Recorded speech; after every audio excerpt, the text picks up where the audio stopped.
अर्ज भरला आपण आज थोडं बोर पक्षाची समावेशी आहे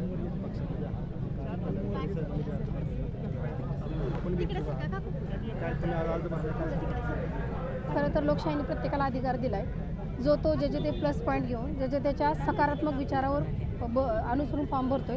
मी माझ्या कामाच्या जोरावर फॉर्म भरलाय.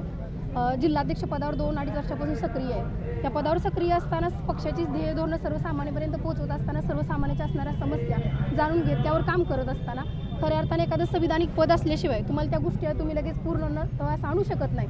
त्यासाठी एक संविधानिक पद असणं गरजेचं. ह्या गोष्टीचा विचार करून मी आता आज उमेदवारी अर्ज भरला. गेले अनेक वर्षापासून खरं तर मुद्दे बेसिक सगळ्याचे तेच आहेत. वीज, पाणी, रस्ता, आरोग्य आणि शिक्षण. पण मला जास्त भर शिक्षणावर द्यायचा आहे. ज्या झेडपीच्या 14 गावाच्या अंतर्गत शिक्षण संस्था आहेत त्या शिक्षण संस्थांवर का भर द्यायचा आहे? कारण की आपला विकास ही झेडपीच्या शिक्षणातूनच झालेला आहे. तिथं गुणवत्ता तीच आहे. पण काही ठराविक गोष्टींचा सुविधांचा अभाव असल्यामुळं गोरगरिबाचं लेकरू शिक्षणासाठी वंचित राहतं. ते वंचित राहिलं नाही पाहिजे. जो खाजगी शाळांचा कल आहे तिथं जे शिक्षण तुमचा अभ्यासक्रम आहे तोच तिथं राबवला गेला पाहिजे. चौफेर विकास झाला पाहिजे.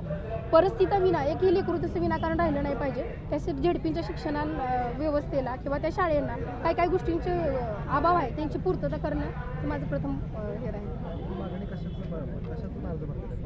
मी पक्ष राष्ट्रवादी काँग्रेस पक्षातून अर्ज भरलेला आहे. अजितदादा गट. अजितदादा सगळं घड्याळाचं सगळं सूत्र ही आमदार अभिजित पाटलाकडे दिलेत आज अशा बातम्या आहेत.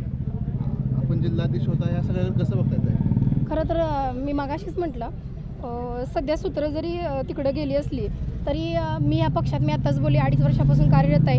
आणि आदरणीय महाराष्ट्राचे शिल्पकार यशवंतरावजी चव्हाण साहेब यांनी स्थानिक स्वराज्य संस्थेच्या माध्यमातून पंचायत राज स्थापन केलं. ह्याचं खरं कारण असं की मला काही राजकीय वारसा नाही. सर्वसामान्य कुटुंबातल्या लेकराला सर्वसामान्य कुटुंबातल्या माणसाला खऱ्या गरजा काय असतात हे माहिती आहे. कारण की तो त्या गोष्टींना वेधून गेलेला असतो. मग वीज, पाणी, रस्ते फक्त बोलण्यापुरतं झालं. जर एखाद्या लेकराला शिक्षण मिळत नसेल, एखाद्या घराला पाणी येत नसेल, रस्ता व्यवस्थित नसेल, आज शेतकरी एवढं मोठं धान्य लावतो, माळवं लावतो, पण जर पाऊस जास्त पडला तर त्या वाटेवर त्याला माळवं विकायला सुद्धा येत नाही. कारण की एक शेतकऱ्याचं लेकरू म्हणून ह्याची व्यथा मला चांगली माहीत आहे. त्याच जोरावर लोकशाहीने मला अधिकार दिलाय. मला जरी राजकीय वारसा नसला तर मलाही निवडणूक लढायची आहे माझ्या लोकांसाठी, जनतेसाठी, समाजासाठी, शेतकऱ्यासाठी, सर्वसामान्य कुटुंबासाठी आणि मायमाऊली जनतेसाठी.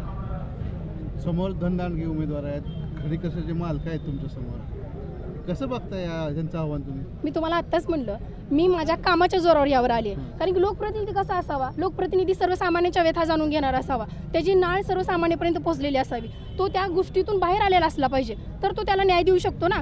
जो कोणी त्या गोष्टींना फेसच केलं नाही, माझं कुटुंब खूप सर्वसामान्य कुटुंबातून आहे, त्या गोष्टी मी फेस केल्यात. त्या कशासाठी भर देते मी? झेडपीवर असो, पाण्यावर असो, रस्त्यावर असो. कारण की ह्या गोष्टी खूप काही ठिकाणी तर स्थळंसुद्धा येत नाही तर घराला रस्ता नसेल तर. ज्या ठिकाणी मी आता गाण्यात प्रचाराच्या दरम्यान पोहोचली 14 गावात तर अक्षरशः परिस्थिती इतकी बिकट आहे. एका ग्रामपंचायत वार्डात 1,500 लोकसंख्या आहे. पण रस्ता नसल्यामुळं केवळ तिथलं अंगणवाडीत लेकरूसुद्धा सोडायला एक दिवशी 3 दिवस पाऊस पडला तर सोडता येऊ शकत नाही. किती दुर्दैव आहे. आणि आपण म्हणतो की भविष्याची वाटचाल करत असताना आपली पिढी सक्षमरित्या बाहेर पडली पाहिजे. पण त्या पिढीला घडवताना त्याचा जो बेसिक पाय आहे त्या गोष्टी, ती मूलभूत सुविधा तिथपर्यंत पोहोचल्या पाहिजेत. आणि त्या पोहोचवण्यासाठी मी ठाम उतरते. निवडणुकीच्या तोंडावर आता रस्ते व्हायला लागले तुमच्या म्हणजे पंचकृषी रस्ते व्हायला लागलेत? हो व्हायला लागले. हो व्हायला लागले. चांगलीच गोष्ट आहे ना. विकास होतं हे महत्त्वाचं. विचार मनभेद नसावे, मतभेद नक्की असावे. त्यामुळं विकास होणं महत्त्वाचं आहे. मग ते कोणीही करणं.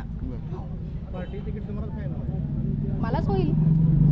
पक्षाचं एवढं प्रामाणिकपणे काम केले, निष्ठा जपली, सर्वसामान्यपर्यंत पोहोचवली. ज्यावेळेस 2 गट विभागले गेले त्यावेळेस राष्ट्रवादी जिल्हाध्यक्षपदाची धुरा सांभाळली. ही धुरा सांभाळत असताना माझ्यासारख्या सर्वसामान्य कार्यकर्त्याला सोपं नव्हतं. अनेक गोष्टी सहन कराव्या लागल्या. संघटना बांधत असताना होणारा त्रास मला माहिती आहे. त्या गोष्टी पक्षाने दिलेले, महायुती पक्षामध्ये काम करत असताना त्या आर्थिक योजना लाभवत असताना यातले बरेच बांधव माझ्यासोबत आहेत. लाडकी बहीणच्या योजनेच्या माध्यमातून तळागाळापर्यंत पोहोचून मी काम केलेलं आहे. एखादा फॉर्म जर भरला गेला नसेल तर महाई सेवा केंद्रात मला फोन यायचे, ताई आम्हाला फी जास्त आकारली. तर त्या महाई सेवा केंद्रात बसून त्यांचे फॉर्म भरून घेऊन त्यांना ती योजना सक्सेस होईपर्यंत मी पोहोचलेले आहे तिथं. त्यामुळं मला वेगळं काय सांगायला लागणार नाही. मला ह्या लोकांसाठी, मला काही राजकीय पार्श्वभूमी नाही, मला शेतकरी वर्गासाठी असू द्या, मायमाऊलीसाठी असू द्या, त्यांचं आर्थिक सक्षमीकरण करणं असू द्या, एवढं सुद्धा इव्हन माझ्या गाववाड्या वस्त्यातल्या महिला भगिनींना एखादा त्यांच्यावर गुन्हा अन्याय झाला तर गुन्हा कुठं नोंदवावा एवढी सुद्धा बेसिक माहिती नाही. संविधानाने त्यांना एवढा मोठा अधिकार दिला आहे. आज मी जी बोलते, विश्वरत्न भारतरत्न डॉक्टर बाबासाहेब आंबेडकर यांच्या संविधानामुळे मी इथं बोलू शकते. छत्रपती शिवाजी महाराज एका महाराष्ट्राची संकल्पना स्वराज्याची राजमाता जिजाऊ माँसाहेब आहे, त्या महाराष्ट्रात घडलेली मी एक रणरागिणी आहे. मग एवढ्या सगळ्या गोष्टी जर आपल्याला एवढी ताकद असेल तर सर्वसामान्य कुटुंबातला माणूस कशासाठी मागे पडेल? आज 24 तास मी सर्वांसाठी अवेलेबल आहे. त्यासाठी ह्या सगळ्याच्या जोरावर मला निवडणूक लढवायची. तर तुम्ही महिलांसाठी अनेक वेळा पोलीस स्टेशन, वेगवेगळी कार्यालय भेटला, त्यांची कामं मार्गी लावली. त्या सगळ्याकडे बघून पुढं तुमच्याच पक्षात, तुमच्याच पुढं एक धनदांडगा उमेदवार आहे. त्या उमेदवाराला डावलून तुम्हाला संधी देईल का पक्ष? तुमचं काम बघून त्यावेळेस मी तुम्हाला आत्ताच म्हणलं, पक्षश्रेष्ठीचा निर्णय असेल, फॉर्म भरणं आपलं काम आहे आणि नक्कीच मला न्याय मिळेल अशी मला अपेक्षा आहे. कारण की आत्ता तुम्ही ज्या निवडणुका झाल्या त्यात बघितलं, सगळ्या गोष्टी जर दादा आर्थिक गोष्टीवर असेल तर श्रीमंताच्या घरची लोकच तिथं येऊन सक्रिय राहिली असती राजकारणात. मग माझ्यासारख्या कार्यकर्त्यांना लढायचं कधी नेमकं? आणि मी तुम्हाला सिद्ध करून दाखवलंय. मी काय आज आरक्षण जाहीर झालं आणि लगेच 5 दिवसात बाहेर आली नाही, की लगेच 5 दिवसात प्रचार चालू केला नाही. आज तुमच्यासारखे बांधव 2 वर्षापासून मला बघतात. मी त्या घरापर्यंत पोचली, मी त्या चुलीपर्यंत पोचली. आज किती जर लोकांची परिस्थिती नसेल तर मुख्यमंत्री आरोग्य योजनेतून त्यांच्या तुम्हाला माहिती ऑपरेशनपर्यंत मी पोहोचते. त्यांचं पेशंट सोडेपर्यंत माझं काम आहे. नुसतं आरोग्य म्हणून चालणार नाही. आरोग्यासाठी त्यांना कुठं जावं लागेल, त्याला मार्ग काय आहे, त्याला ट्रॅक काय आहे, फक्त माहिती दिली विकास घडत नाही. तिथपर्यंत पोहोचलं पाहिजे, त्यांना घेऊन गेलं पाहिजे. आणि आज वार्डातून एक सक्षम माणूस, एक सक्षम महिला जर बाहेर पडली तर येत्या काळात 5 वर्षात फक्त एक वर्षा शिंदे इथं नसेल, वर्षा शिंदेची छबी म्हणून असंख्य महिला फॉर्म भरायला आले असतील, की मला स्वतःवर माझा विश्वास आहे. उमेदवारी असणार, हां उमेदवारी असणार, असणार, 100% असणार. काय आव्हान असणार? हां, मतदारांना आवाहन करणे इतकं आपण मोठं नाही, कारण मतदार सर्वसामान्य कुटुंबात आपण लेकरू आहे. जनता मायरूपी आशीर्वाद देत असताना ती तुम्हाला येत्या काळात दाखवून देईल. माघार नाही आता. 100%. लाडक्या बहिणी ज्या मायमाऊलीला मला सांगा, बरेच जण म्हणतात की 1,500 रुपयामध्ये होतं काय? आज 1,500 रुपयासाठी मायमाऊली 2 घरची धुणी भांडी करते महिनाभर. 1,500 रुपये नसेल तर एखाद्या लेकरूला ग्रामीण भागात शिकवणीला बसू दिलं जात नाही. 1,500 रुपये नसेल तर एखादी माताभाऊनी सलाईन लावून घेत नाही. मग मला सांगा, ही 1,500 ज्यानं ह्या उद्योगातनं 1,500 रुपये घेऊन उद्योग निर्मिती केली, सक्षम झाली, ती मला कशी विसरेल? ज्या माता मौल्यांना आरोग्याच्या माध्यमातून वृद्ध लोकांचे ऑपरेशन असतील ते केलं, श्रावणबाळ योजनेच्या माध्यमातून त्यांना 1,500 रुपये पेन्शन चालू केली. माझी विधवा माय माऊली बघा, सकाळपासून मी फॉर्म भरती म्हणून आता गेली असेल, सकाळपासून माझ्यासोबत आहे. कारण बांधकाम कामगार मंडळाच्या अंतर्गत मी त्यांना पेटी पुरवली आहे. परत जे प्राथमिक आरोग्य सुविधा असतात ती केले. तिचे मिस्टर वारले म्हणून बालसंगोपनाच्या अंतर्गत फॉर्म भरून तिच्या दोन्ही मुलांना 3,000 रुपये चालू केले. उमेदवारी फायनल आहे, फायनल.